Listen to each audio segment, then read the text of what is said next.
Viva vijana viva! Kwa majina naitwa Jessica Julius Mshama. Mimi ni katibu wa idara ya uhamasishaji na chipukizi UVCCM Taifa, na leo hii nakwenda kuzungumzia baadhi ya mafanikio makubwa yaliyofanyika ndani ya siku 100 ya uongozi ya Dr. Samia Suluhu Hassan, hususan kundi la vijana. Katika kuimarisha uchumi wa vijana, vikundi 641 vya wajasiriamali vimetambuliwa na kusajiliwa, ambapo vikundi 2318 ni vikundi vya vijana. Kupitia mfumo wa tausi wa TAMISEMI, leseni 125,621 zimetolewa kwa wajasiriamali, na hizi ni ndani ya siku 100 za Dr. Samia Suluhu Hassan. Zaidi ya hapo, mikopo ya 10% ya halmashauri yenye thamani ya shilingi bilioni 33,456,293,309, na kati ya fedha hizo vikundi vya vijana ni 1317, ambapo vikundi hivyo vimepata shilingi bilioni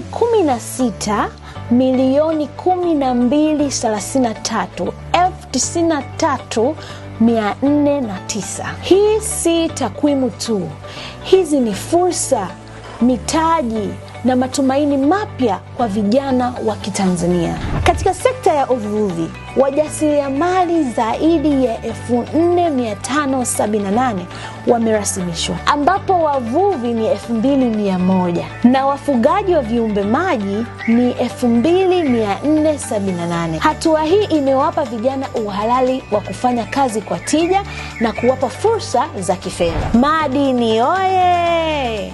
Kupitia Wizara ya Madini, wachimbaji wadogo takriban 2,239 wamerasimishwa na sasa wanafanya kazi kwa mifumo rasmi, huku wakipata mikopo na kukuza mitaji yao. Na sasa kupitia TRA, waendesha bajaji na pikipiki takriban 209,632 wamerasimishwa na kupewa leseni zao. Kwa kweli hii ni hatua kubwa sana kwa kuwezesha vijana kufanya kazi kwa usalama, uhalali na heshima. Ndugu vijana wenzangu, siku hizi 100 zimeonyesha wazi kazi kubwa inayofanywa na serikali ya awamu ya 6 chini ya Dr. Samia Suluhu Hassan, Rais wa Jamhuri ya Muungano wa Tanzania.